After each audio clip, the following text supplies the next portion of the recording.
საღამო მშვიდობისა მარნეულის მერის თემურ აბაზოვის წინააღმდეგ საქმეს ამ დრომდე სასამართლო განიხილავს. აბაზოვის პროკურატურა მოქალაქის მიმართ ჯგუფურად ჩადენილ დამამცირებელ და არაადამიანურ მოპყრობას ედავება. საქმე ეხება სოციალურ ქსელში 2018 წლის 12 ივნის გავრცელებულ ვიდეო ჩანაწერს, სადაც ჩანს როგორ აიძულებენ ბოდიშის მოხდას და საკუთარი შარდის სახეზე მოსმას მარნეულში მცხოვრებ მოქალაქეს ელჩინ ალახვერდიევს. ზაზა სარალიძის მხარდასაჭერ აქციაზე თემურ აბაზოვისა და ბიძინა ივანიშვილის გინების გამო. 13 დეკემბერს აბაზოვის სასამართლო დარბაზიდან გირაოს სანაცვლოდ გათავისუფლდა.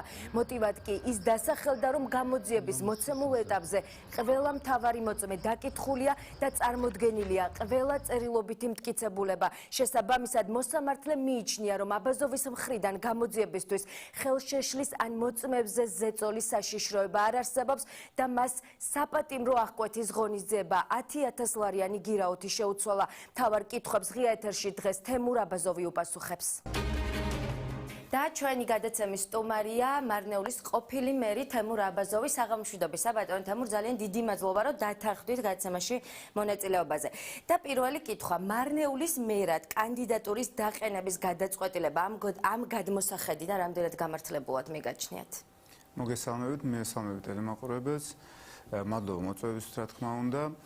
ჩემთვის ნებისმიერი მედია საშუალება არის მნიშვნელოვანი, არ აქვს მნიშვნელობა იქნება ცენტრალური თუ ადგილობრივი, ჩემთვის სასიამოვნოა და კიდევ ერთხელ მადლობას მოგახსენებთ.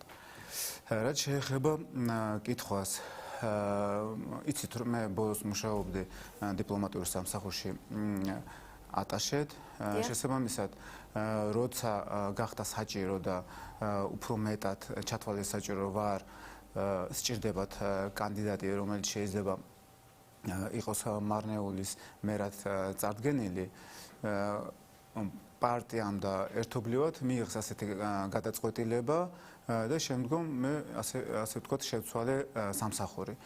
აქ ვკითხავთ, ლოგიკური იქნება, ხშირად არის საუბარი თქვენი და ბიძინა ივანიშვილის ნაცნობობაზე და არაერთხელ რამდენიმეგან ინტერვიუში გითქვამთ კიდეც, რომ მას იცნობთ პირადად. იყო თუ არა ბიძინა ივანიშვილის პირადი გადაწყვეტილება თემურ აბაზოვი ყოფილიყო მარნეულის მერი და მიიღო არჩევნებში მონაწილეობა?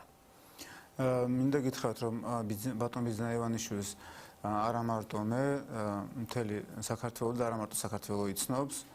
მეც ვიცნობ, შეიძლება შედარებით მეტად ვიცნობ.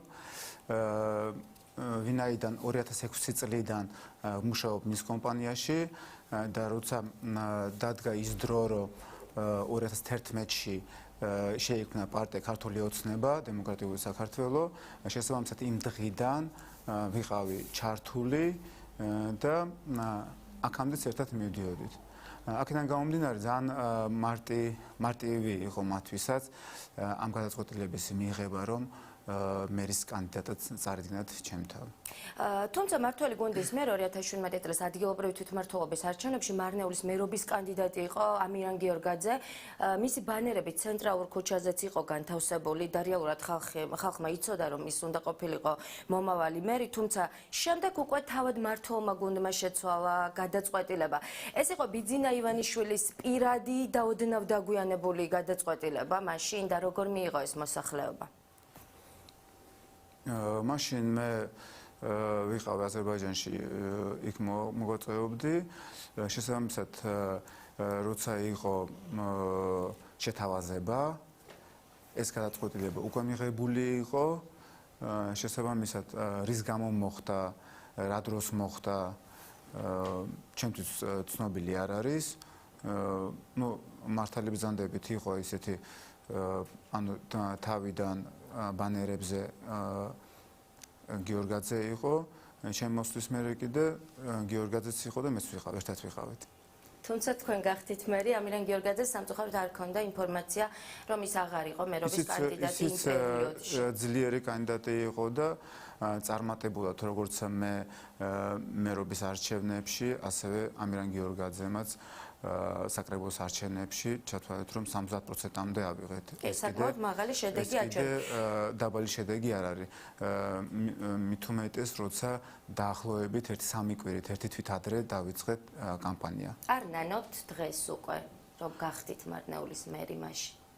და მიიღეთ მონაწილეობა არჩევნებში. სამწუხაროა ბოლოს რაც მოხდა, მაგრამ ძალიან კარგად მქონდა დაწყებული, ძალიან კარგი გუნდი მყავდა, ძალიან კარგი თანამშრომლები და ჩვენ გუნდურად, ერთობლივად ვაკეთებდით იმ კეთილ საქმეებს, რა მოლოდინის ქონდა ხალხს. როგორ აფასებთ იმ 8 თვეს, რამდენად წარმატებულად მიგაჩნიათ პერიოდი, რომელიც გაატარეთ ამ თანამდებობაზე და რამდენად იყო კოორდინირებული სამუშაო პროცესი თვითონ ადგილობრივ თვითმმართველობასთან?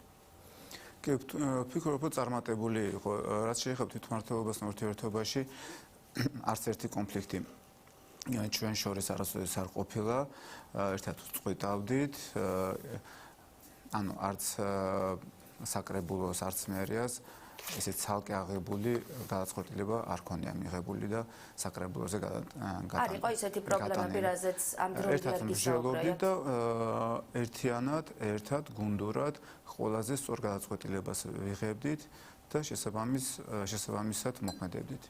ბატონ თემურ, კონკრეტულ ფაქტს ჩავახოთ, რის გამოც თქვენ უკვე აღმოჩნდით სასამართლოს წინაშე. თქვენ არ ეთანხმებით არც ერთ ბრალდებას. რატომ განხორციელდა, თქვენ როგორ ფიქრობთ, თქვენს წინააღმდეგ ეს პროცესი? თქვენი პოზიცია როგორია? რატო განხორციელდა? ჩვეულებრივი პროვოკაცია იყო, ვფიქრობ. დაგეგმილი პროვოკაცია, ბინძური. შეიძლება ვიღაცისთვის არ ვიყავი სასურველი, შეიძლება პირადად ის პიროვნება იყო განაწყენებული ჩემზე. შეიძლება კი არა განაწყენებული იყო და ვფიქრობ კონფლიქტი გქონდათ თქვენი მერობის პერიოდში კონკრეტულ ამ ადამიანთან? კი ბატონო, იყო ჩემთან მოსული სამსახური მთხოვა, რაზეც მე მას ვუპასუხე, რომ სამსახურში მერი არ იღებს თანამშრომლებს,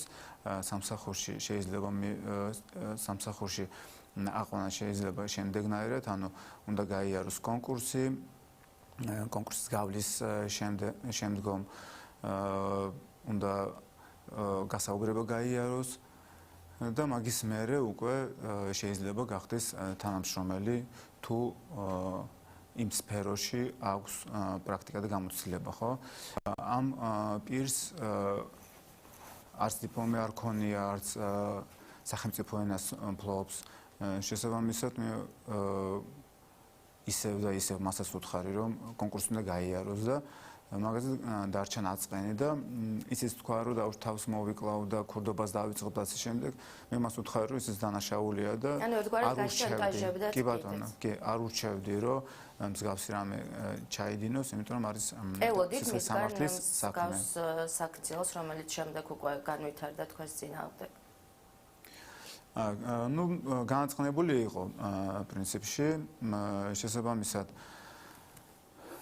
მაგის მერე კიდე იყო ის მომენტები, სადაც სახალხოდ მემუქრებოდა ნანახი, რაც დაუშვათ სასამართლოში უარი თქვა, რომ არ უნახილა, მაგრამ როცა მე დავუსვი მას კითხვა, რომ რუსთავში ამ ადგილას გინახევარ თუ არა, სადაც მე რატომ მემუქრებოდი მეთქი, მაშინ მისი პასუხი ის იყო, რომ კი, ნანახი მყავხარ, ოღონდ არ მემუქრებოდი, ნაწილობრივ რაღაცები აღიარა.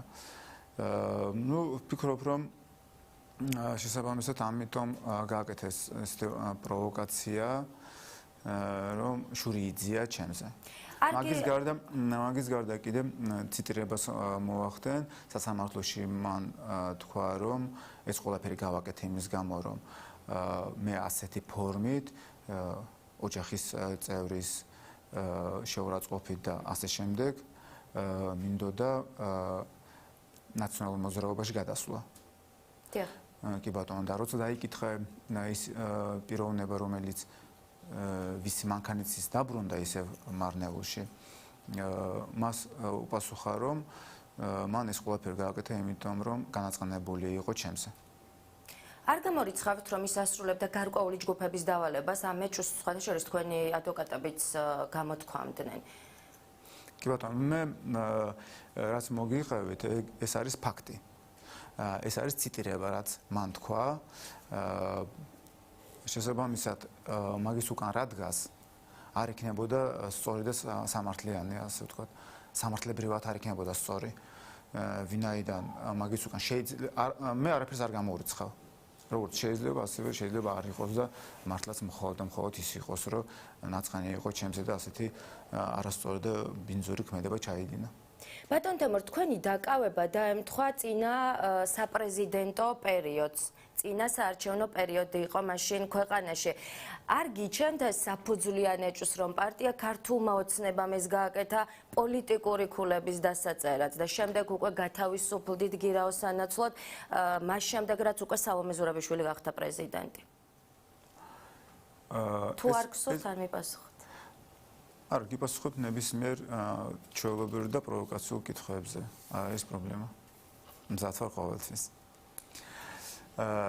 რაც შეეხება იმას, რომ ეს წინასაარჩევნოდ იყო, არ შეიძლება ითქვას, რომ წინასაარჩევნოდ იყო. არჩევნებამდე საკმაოდ ის აქტიური წინასაარჩევნო კამპანია მიმდინარეობდა. არ მიმდინარეობდა, არა.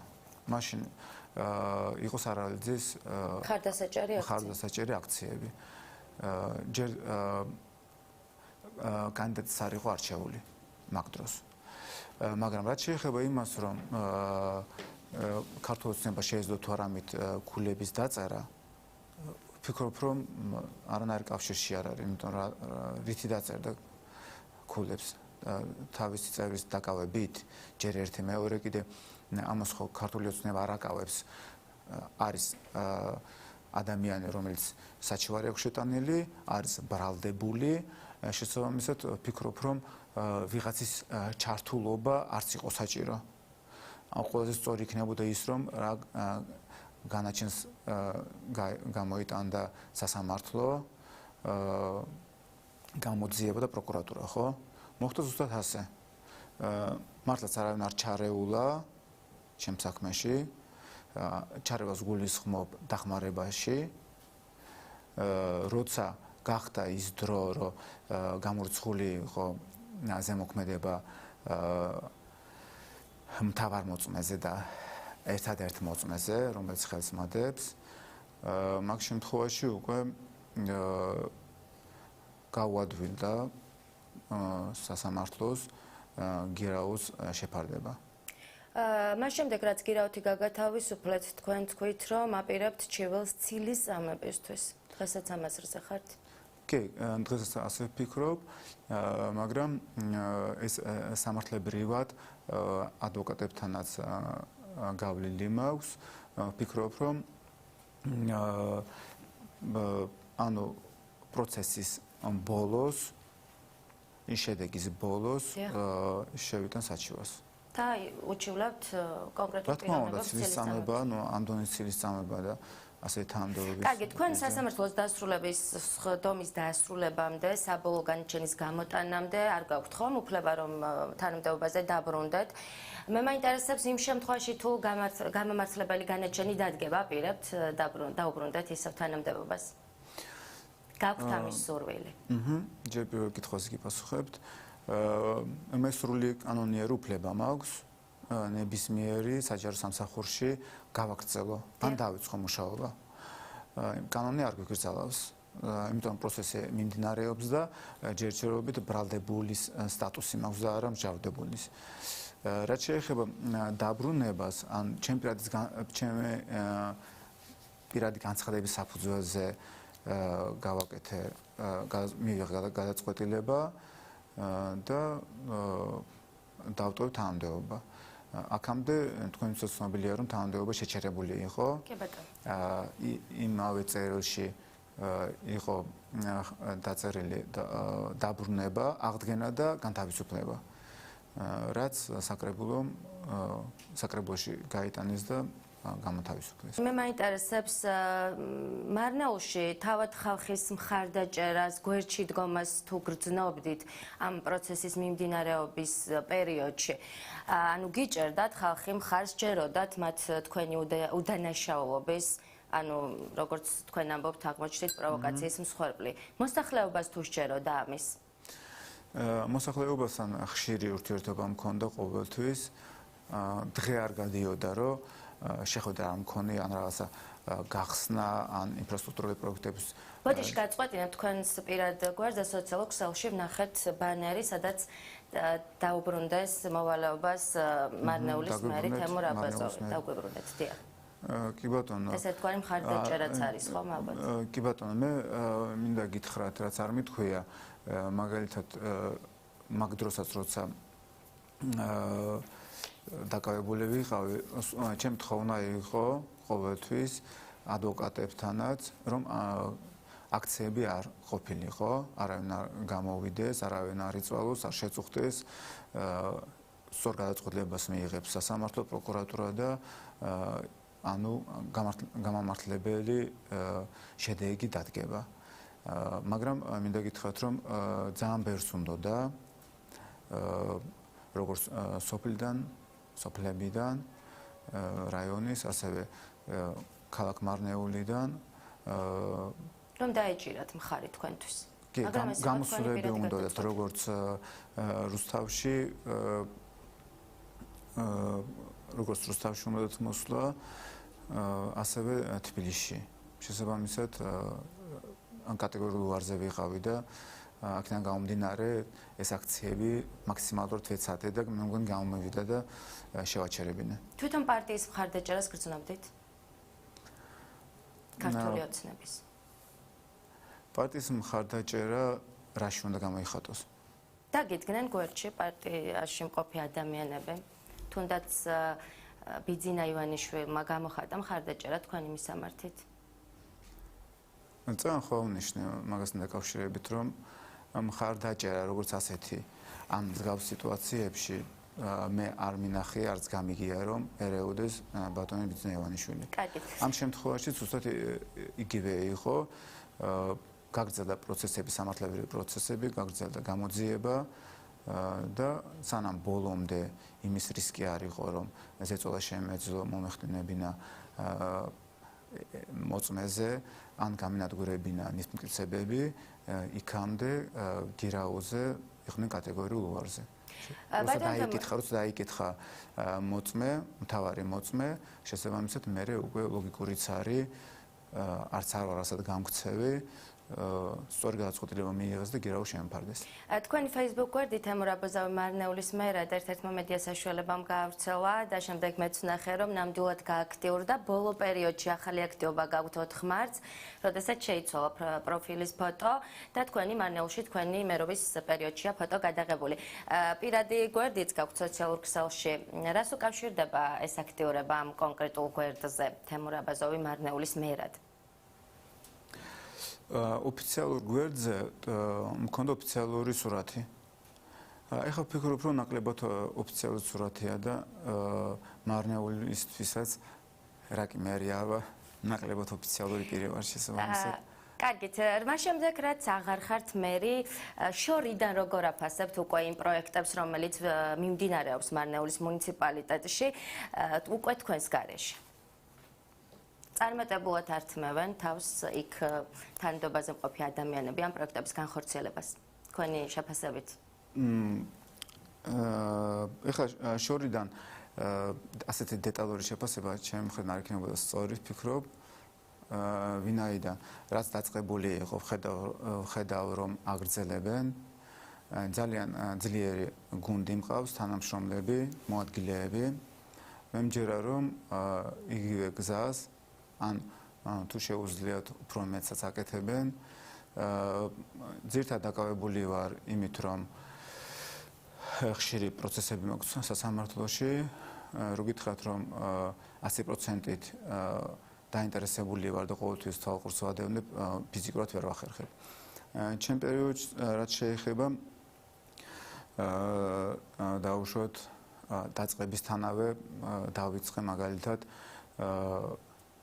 როგორც თანამშრომლებთან ურთიერთობის დალაგებით და შიგნით მერის პრობლემებით დავიწყე მუშაობა, ვინაიდან იმ გუნდით, იმ დისციპლინით, სწორი მუშაობით, გუნდური მუშაობით უნდა გაგვეგრძელებინა და გავუკეთებინა ხალხისთვის, მარნეულისთვის კეთილი და კარგი საქმეები. აქედან გამომდინარე, თვითონ შიგნითაც იყო ისეთი რაღაცები, რაც ბოლომდე არ მომწონდა და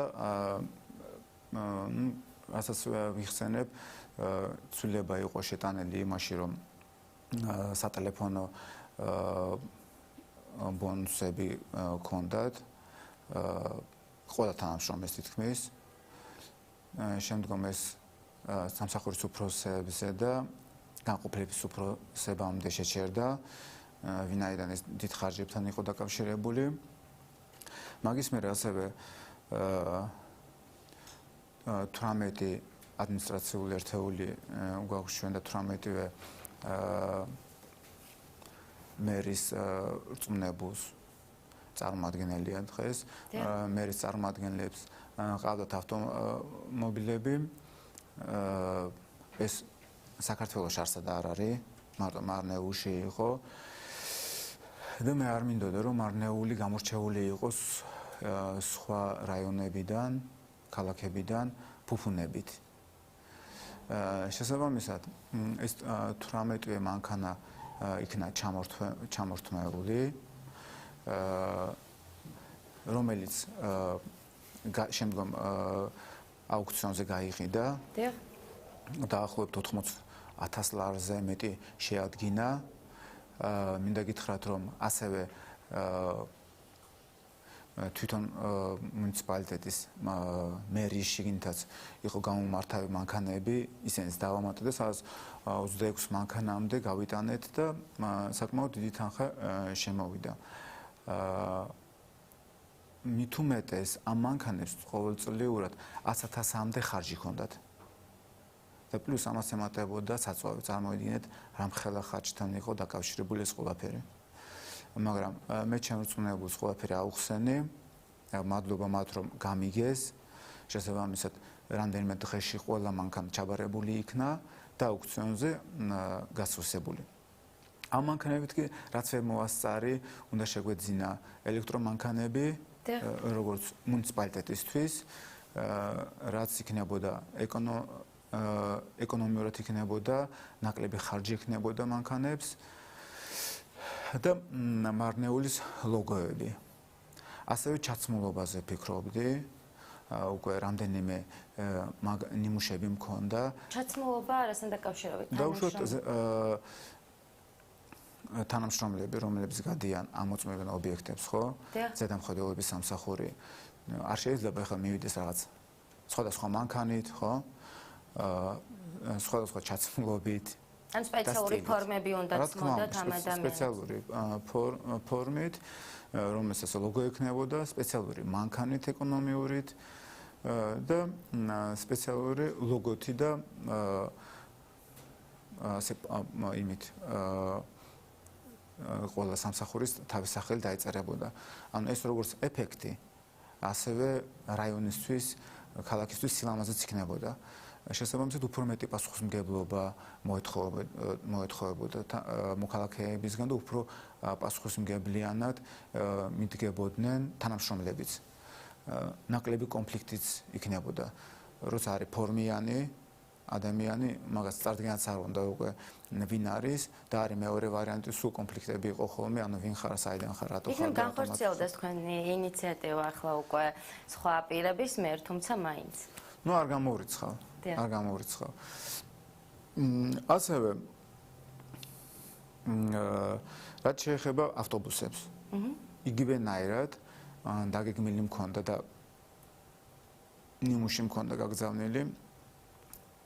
ყველა მძღოლს უნდა ჩაეცვა კეპი, ჰალსტუკი და ასე ლამაზად მინდოდა რომ მოემსახურებინათ მარნეულის მოსახლეობისთვის.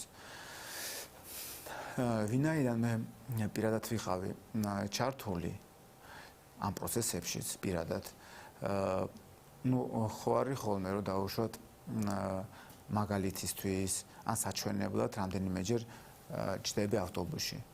არა, მე მინდა გითხრათ, რომ ბოლო რამდენიმე თვე ყოველ დღე იყო თვე ყურადღებას ვაქცევდი, არც ერთი დღე არ ვიყავი მისული მანქანით. ავტობუსით დადიოდი. ისეთი თვე იყო, ხო? მუნიციპალური ტრანსპორტი. ყოველივე დღე, ხო? მუნიციპალური ტრანსპორტით ვსარგებლობდი. ამ სარგებლობაში, რა თქმა უნდა, ის კი არა, რომ აი მე ავტობუსი დადის. რა თქმა უნდა, ის არის. მაგრამ საინტერესოა რომ პიარი არ ხდებოდა ამ ყველაფრის. ხედავდი ბევრ პრობლემებს. რაც შეეხება პიარ საქმეს გიპასუხებთ, ამას ხო პიარის არ ვაკეთებდი. არა, თუმცა მე მახსოვს თქვენ საკმაოდ სკანდალურ მერად მოგიხსენიებდნენ, იმიტომ რომ ბრალს გდებდნენ სექსისტურ გამონათქვამებში, როგორც არის გენდერული თანასწორობის მიმართ, მაშინ როცა სოფელში რაღაც შეხვედრა იყო და თქვენ გააკეთეთ განცხადება. მაგაზე პრესკონფერენცია. ეს ხომ გაშუქდა არა? კი ბატონო, მაგაზე პრესკონფერენცია გავაკეთე. იქ იყო შეკრებილი ხალხი და ჩვენ შევხვდით იმათ, ვინც დახვდა. ეს რო ყოფილიყო ჩვენი დაგეგმილი შეხვედრა, მაშინ კი ბატონო. კი, და შეხვედრა იქნებოდა ნამდვილად, მაგრამ ამ შემთხვევაში არ ყოფილა მსგავსი რაღაცა. ზოგადად აქტიურად არიან ქალები ჩართულები მარნეულში პოლიტიკურ და სოციალურ ცხოვრებაში. მეტნაკლებად მეტად არიან ჩართულები, ვიდრე იყვნენ. ძალიან კარგი. განაგრძეთ კი ბატონო. გავაგრძელებ, დავიწყე და ამ ავტობუსის სიარულით მაგალითად ხედავდი, რომ ნაკლებად სისუფთავეა. ხედავდი, რომ ზოგს კამერა საერთოდ არ უყენია თვალი, ხო, რომელსაც აკონტროლებენ ავტობუსის ვითარებას. ხედავდი, რომ ფასი არ იწერა და ვხედავდი ხანდახან იმას, რომ როცა იხდიდნენ საფაროსურზე მეც, ზოგი ვინაიდან არ იცოდა რა აღიეს, 500-ს არ იღებდა. მაგრამ როცა ნაკლებს იხდიდნენ, ერთი ამბავი იყო, ხო? ეს ლოგიკურია. კი ბატონო, და ხალხთან ურთიერთობა. მაგრამ ბოლოსკენ რა ხდებოდა უკვე გაჩერებაზე ვხედავდი, რომ მოქალაქეები არიან შეგრეულები თავიანთი პრობლემებით და ქაღალდებით და საბუთებით უნდათ რომ იქვე მომეგვარებინა. ვინაიდან იცოდნენ დრო, რა დროს უნდა მისულიყავით გაჩერებასთან ვარ და კი. ხანდახან მოადგილეებთან და საკრებულოს თავმჯდომარესთან ერთად ფეხით გავდიოდი და თვითონ ობიექტზე კომერციულ ფართები იყო თუ ახალი აშენებული შენობები ვათვალიერებდი და ვხედავდი დავუშვით რაღაცა პრობლემა არის და რომელი თანამშრომელი სრულად ვერ ასრულებს თავის მოვალეობას, შესაბამის რეაგირებას ვახდენდით მათთვისაც. მაგრამ მე მინდა გითხრათ, რომ მაგის გარდა რაკი ძველი ავტობუსებია მარნეულში ძალიან დიდ ხარჯებთან იყო დაკავშირებული და ბატონ კახიკაძესთანაც მქონდა შეხვედრა ვინაიდან იცით რომ თბილისში ავტობუსების განახლება ხდება და მე მას ვთხოვე რომ რამდენიმე ავტობუსია 3-4 მაინც მარნეულისთვის მიეცა მასთვისაც თანხმობა მითხრა. ანუ ყველა ურთიერთობას თუ ნაცნობობას ვიყენებდი იმისთვის რომ უფრო მეტი გამეკეთებინა. იმის გარდა რაც მავალია და საკმაოდ ბევრი რაღაცა ავალია. მე მინდა გითხრათ, საკმაოდ ბევრ საბუთებთან, ხელმოწერებთან და ყველაფერი დეტალურად გასავლელია. სულ ვცდილობდი რომ მაგის გარდა რაც გავალია, თორე ის რაც გავალია, გავა ის 4 წელი და უფრო მეტს ვერ გააკეთებ. მაგრამ მე ვცდილობდი რომ მოკლე ხანში უფრო მეტი გამეკეთებინა. მომესწრო ის რაც ყოველდღიურია და უფრო მეტზე მეფიქრა. ძალიან კარგი, ერთგვარი შეჯამება გამოგვივიდა იმ 8 თვის, რომელიც გაატარეთ ამ თანამდებობაზე, რაც ნამდვილად კარგია. ახლა რა საქმიანობთ ბატონ თემურ? ახლა პრინციპში რამე საქმით დაკავებული არ ვარ. ბიზნესი ნაკლებად მეხერხება. ვფიქრობ, რომ ისევ საჯარო სამსახურში გავაგრძელებ. უყვარდით თანამშრომლებს?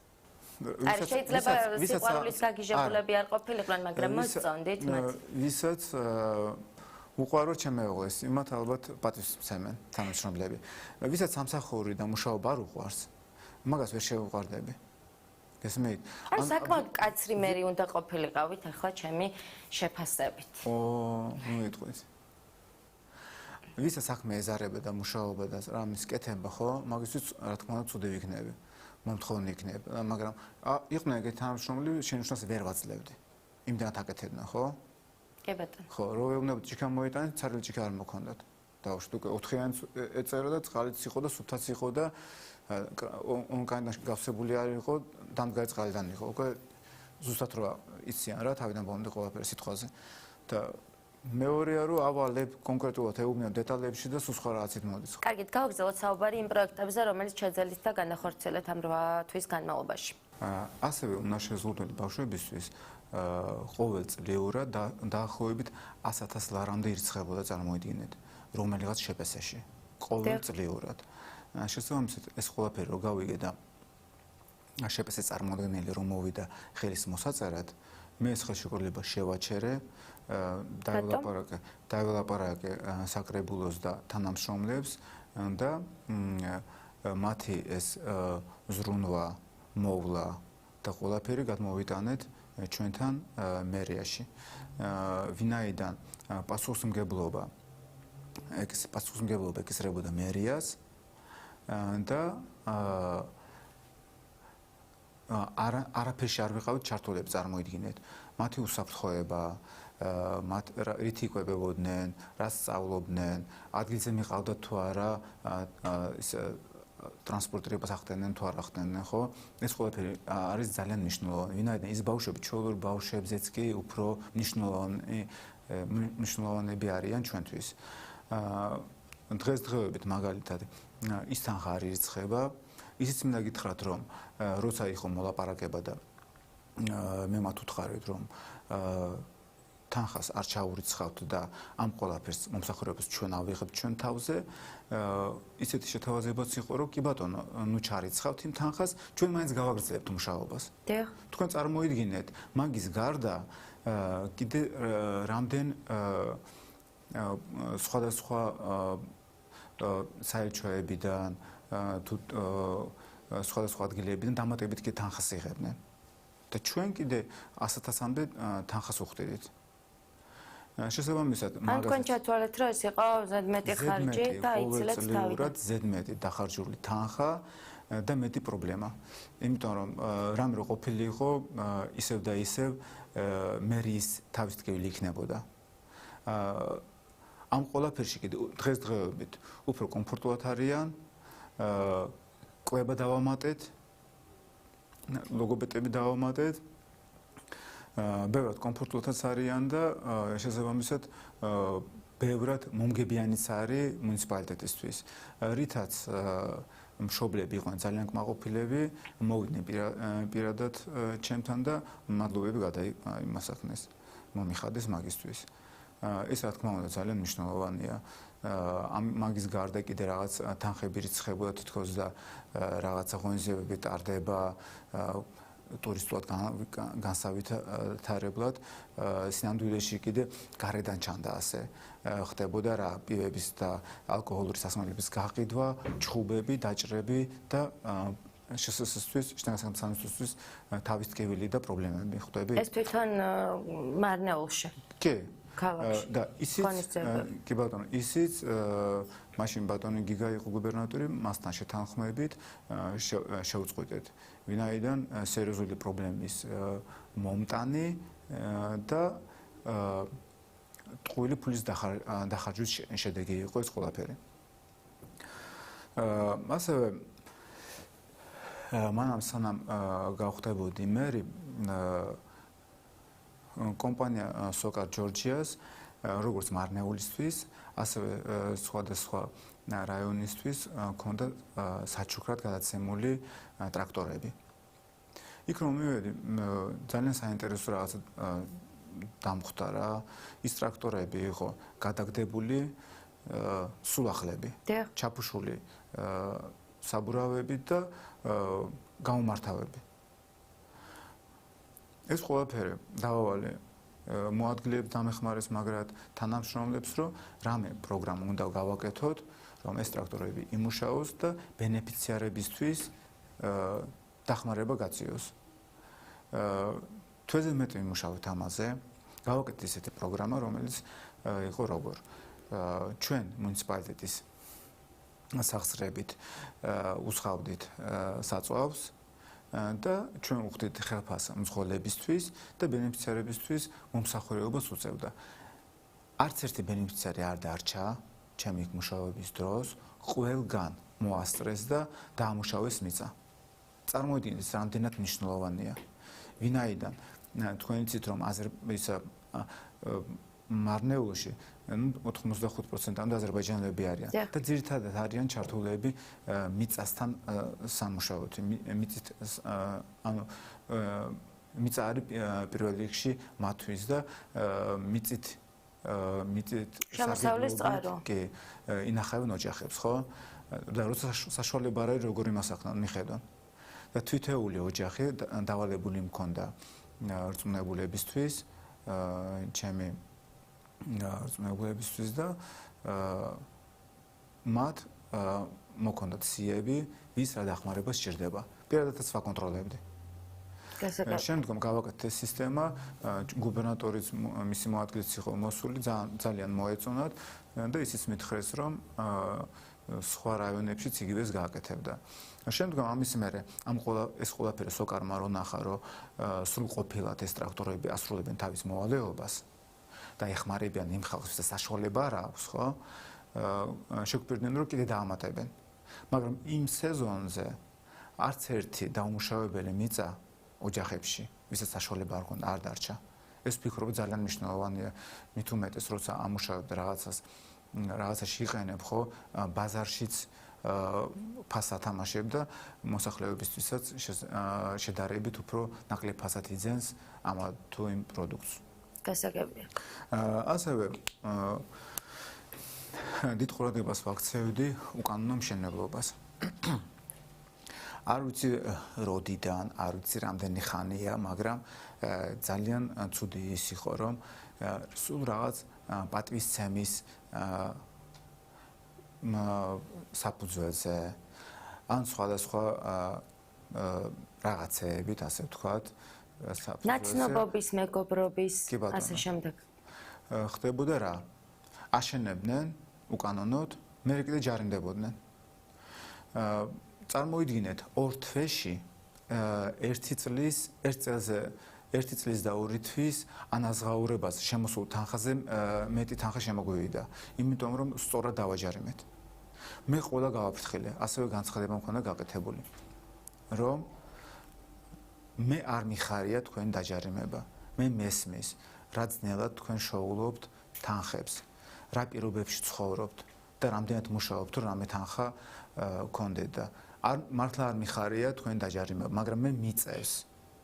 და ყოველთვის ჩემ რწმუნებულებსაც ვაფრთხილებდი, რომ გააფრთხილეთ ხალხი, ნუ დაიწყებენ უკანონო მშენებლობას, მე ვარ მათ გვერდით და ძალიან მოკლე ხანში ხელის მოეწერება და საბუთის გაიცემა არ იწვალებენ, არავინ არ აწვალებს, თუ ვინმე იქნება ნაწვალები, ან ვიღაცა თუ რაღაც შეპირდა და რაღაცა, მოვიდნენ პირადად მერთან და მერთან იქონიონ ურთიერთობა. ეს ამ ჯარიმების შემდგომ კი რამე რო ააშენო და გააგრძელო, უნდა დაჯარიმდე, რომ საბუთი შეასწორო.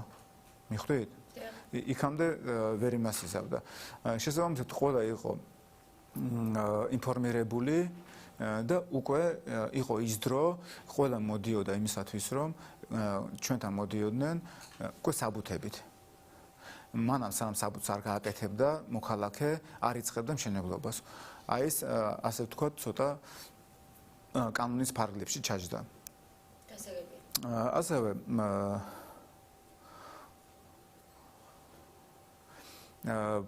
იყო პრობლემები ბაგაბაღებში.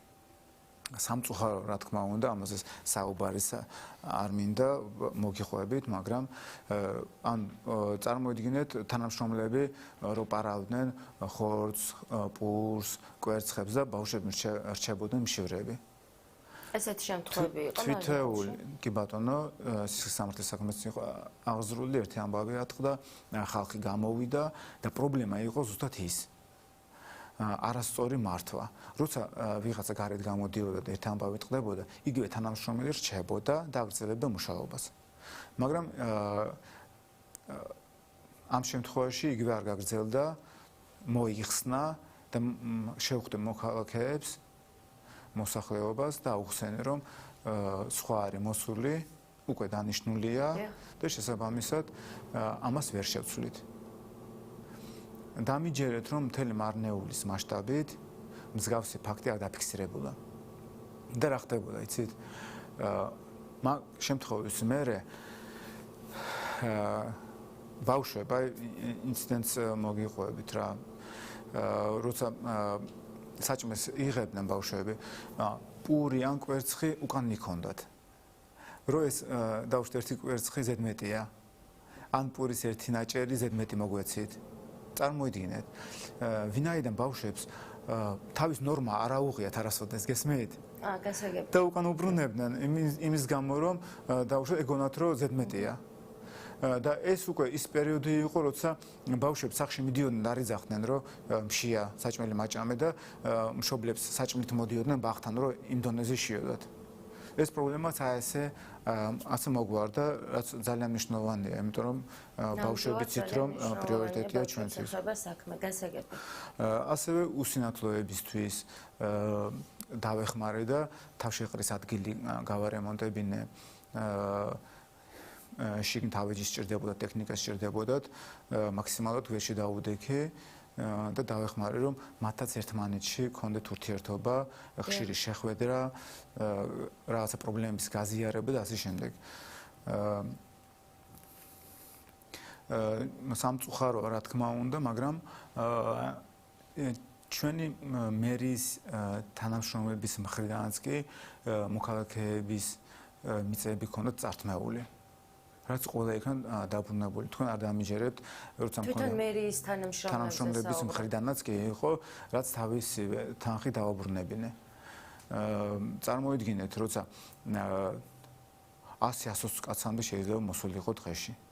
მაგრამ როცა ამ პრეცედენტი ნახეს, რომ მიწები ბრუნდება, რაც არაკანონიერად არის, ან წართმეულია, ან საძოვარია, დავუშვათ 15 კაცი იმაშובה სარგებლობს იმიწით და კომისია იღებს და ვიღაცას აძლევს. თვითონ ეს მერის თანამშრომლები გათავისუფლდნენ თანამდებობიდან? განთავისუფლებულიც იყო, კი ბატონო. შესაბამისად, უკვე მე პირადად ვაკონტროლები ვიყავი ჩართული, რომ ის მიწები, რომელიც შეიძლება აუქციონზე გავიდეს, ვიღაცა სარგებლობდეს. ისეთ რაღაცებიც ხდებოდა, რომ თითქოს არ სარგებლობს, მაგრამ სარგებლობ მოქალაქეები. მე ის მოქალაქეები მოდიოდნენ, ერთი ამბავი იყო მერიაში. მაგიტომ მე თვითონ ვაკონტროლებდი, რომ ისეთი ფაქტი არ დაფიქსირებული იყო. შესაბამისად, კომისიაც შეცვლილი იქნა ჩემი მხრიდან და კომისიაშიც, როცა დრო მქონდა ხოლმე, ძირითადად ვახერხებდი და მე თვითონაც ვიღებდი მონაწილეობას. ამან ხალხის და მოქალაქეების მოსვლას დაამატა. ნახეს, რომ მერთან ტყუილად არ მოდიან და ტყუილად რაღაცას არ პირდება. ან თუ დააპირდა, აკეთებს და სამართლიანად ეხმარება მათ. მაგიტომ თუ მოდიოდა 100 კაცი, 180 და 220 კაცამდეც კი ადიოდა დღეში წარმოედგინეთ მოქალაქეების. ანუ ამას ხო ვიწერდი დავუშვათ მდივანი და რომ ხედავდით, ძალიან დიდი შედეგი ჰქონდა და ვახერხებდი. მოადგილეების მეხმარებოდნენ ამაში და მაქსიმალურად ეხმარებოდა და გვერდში დგებოდი. აღიარებითი კომისიაც მაქსიმალურად შეიცვალა, იმიტომ რომ აღიარებითი კომისიაც გადავანაცვლე და მაქსიმალურად პრინციპში შეიძლება ითქვას შეიცვალა. გუნდურად გადავწყვეტე და მივიღეთ ის ხალხი, რომელიც უფრო სწორად და სამართლიანად იმუშავებს, რომ არ იყოს შემდგომ პრობლემები მოქალაქეებთან. ასევე ბილბორდების თემა იყო პრობლემა, ვინაიდან მოქალაქეები სარგებლობდნენ, მოქალაქეები რა ერთ-ერთი კომპანია იყო, თუ ვინ არც არის ჩვენთვის ცნობილი, იყენებდნენ, მაგრამ საფასურს არ იხდიდნენ. ესეც ბოლომდე იმას ავქენით, დავამუშავეთ ეს სისტემას და გავაკეთეთ ისე, რომ თითოეული ლარი, რაც უნდა შემოსული იყო ბილბორდიდან, მუნიციპალიტეტში, ჩვენ მერიაში შემოსული იყო ის თანხა და გამოგვეყენებინა სწორად და მოქალაქეებისთვის. ინფრასტრუქტურულ პროექტებს კიდე ძირითადად თითქმის სულ ყველა ინფრასტრუქტურულ პროექტებზე მე თვითონ დავდიოდი. ისე თუ ასე ძველი გამოცდილებაც მაქვს, მესმის ეს საკითხები და დეტალები მაინტერესებდა. მე კიდე ერთხელ გაგიმეორებთ იმას, რომ მართლა მთელ რაიონს ისე უვლიდი, თითქოს აი ჩემი ესო იყოს რა და თითქოს სახლი იყოს. იქ რომ ნახავდი რომ რაღაცა გაკეთებულია და ორი პირი მაგალითად რა, ორი პირი ლაქია და მესამე პირი ლაქი არ არის წასმული, ეგ უკვე პრობლემა იყო. ეგრევე ყველა თანამშრომელი ის კომპანია მოდიოდა და აკეთებდა ბოლომდე ის რაც უნდა გაეკეთებინა. ანუ ყველა დეტალს აქცევდით ყურადღებას. ძალიან დიდ მნიშვნელობას. მე თუ აი სადმე არ წასულიყავი და რამე არ გამეკონტროლებინა, ჩათვალეთ რომ წყნარად ვერ დავბრუნდებოდი სახში. მე ოჯახში სახში რო ბრუნდებოდი, მიხაროდა. სასიხარულო იყო ჩემთვის, რომ იმიტომ რომ ვიცოდი რა სწორი, კარგი რაღაცეები გავაკეთე და რა გავაკეთე. თვითეული დღე რაღაცა სიკეთისკენ ხალხის მუშაობაში და მათთვის საკეთილ დღეოდ ნამუშევარი აი ესეთ დღე იყო. თვითეული დღეს ვაჯამებდი და ერთი კვირი თუ 10 დღით წინასწარ დაგეგმილი მქონდა სად რა უნდა გამეკეთებინა. ეს ძალიან მნიშვნელოვანია, რა თქმა უნდა. ასეთი სიყვარულით ვლაპარაკობთ ან თანამდებობაზე და ძალიან საინტერესოა, რატომ მიიღეთ გადაწყვეტილება, რომ დაგეტოვებინათ და მიმართეთ საკრებულოს მოთხოვნით, რომ დაგეტოვებინათ დაკავებული თანამდებობა. კი ბატონო, ამ კითხვაზეც არ გაგიჭირდათ? ამ კითხვაზეც გიპასუხებთ. ეხლა ამ ასეთი აჟიოტაჟი ატყდა ხო ამ ამბავზე. ძალიან სამწუხაროა პირადად ჩემთვის, რომ აი ესეთი ბინძური არაერთხელ მithქვია, აი ასეთი ბინძური პროვოკაციისგან თავს რო ვიმართლებ რა. კი მართალი ვარ. მჯერა რომ ეს მოსამართლე სწორ გადაწყვეტილებას მიიღებს, მაგრამ თვითონ ამ პროცესში რომ მოვხდი და რომ მიწევს, მიხვდით? აი მთელი ოჯახი რა დღეშია, მე რა დღეში ვარ, ჯერ რა პერიოდი გაიარეს. წარმოიდგინეთ, ახლა მე ვცხოვრობ მშობლებთან. 3 არასრულწლოვანი ბავშვი. უყურებენ, ახლა როგორ გაგინებენ, ხო? და მთელი აზერბაიჯანი იქ ცხოვრობდით. ატაშით რომ მუშაობდი, მთელი რაიონი უყურებს ამ ყველაფერს.